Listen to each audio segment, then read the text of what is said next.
You're given a list of runners in the order they cross the finish line of a race. Your job is to print their position and name. But if you Try doing that with a standard Python loop, there's a problem.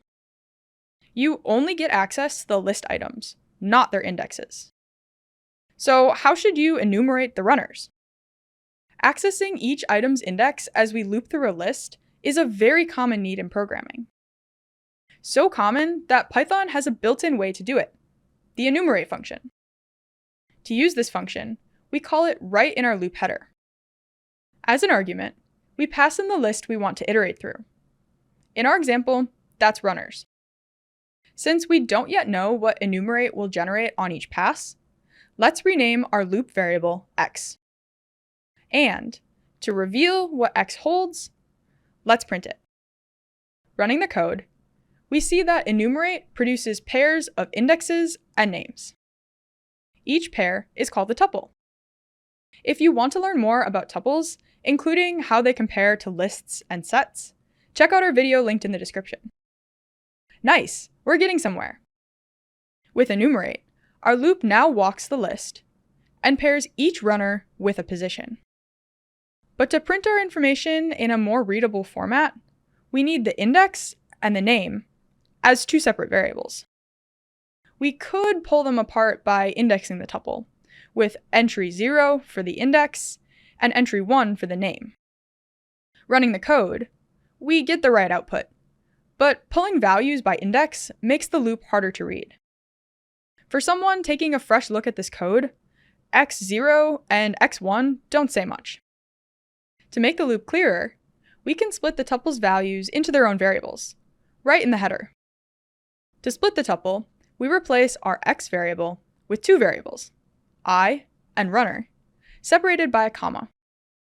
I is the conventional name for indexes. With this header, the enumerate function still produces a tuple, for example, 0 and Alice, but that tuple is now pulled apart, and its items are assigned to separate loop variables. In Python, splitting a tuple into separate variables is called tuple unpacking. From there, we can use I and runner in the loop body like any other variables. Running the code, we get each runner's name printed next to their number, nicely formatted. There's one small problem though. Alice won the race, but the output lists her in 0th place. That's silly. The other runners are also listed one place too high. That's because the enumerate function counts indexes from 0 by default. To start the numbering at 1 instead, the function has an optional start parameter. Passing start equals 1 as an argument tells the function to start generating indexes from 1, not 0. Running the code, the numbering now begins at 1, putting Alice in first place. Congrats, Alice! By using the start parameter, every runner lines up with the right position. Awesome! Now you should feel comfortable using enumerate to loop through list items and their indexes. But the enumerate function is not the only way to accomplish this task. In other people's programs, you may see the same idea implemented using the range and len functions.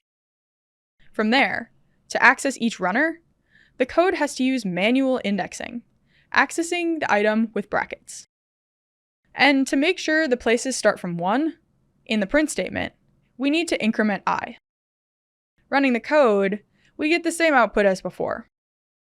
But indexing by hand makes the loop harder to read, and it leaves the index bookkeeping to us.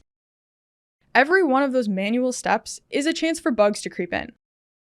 So whenever you need each item together with its index, the best practice is to reach for enumerate. It lets Python handle the bookkeeping for us, which is the clearest and safest way to get the job done. If you want to practice what you've learned in this video, check out the notebook linked in the description.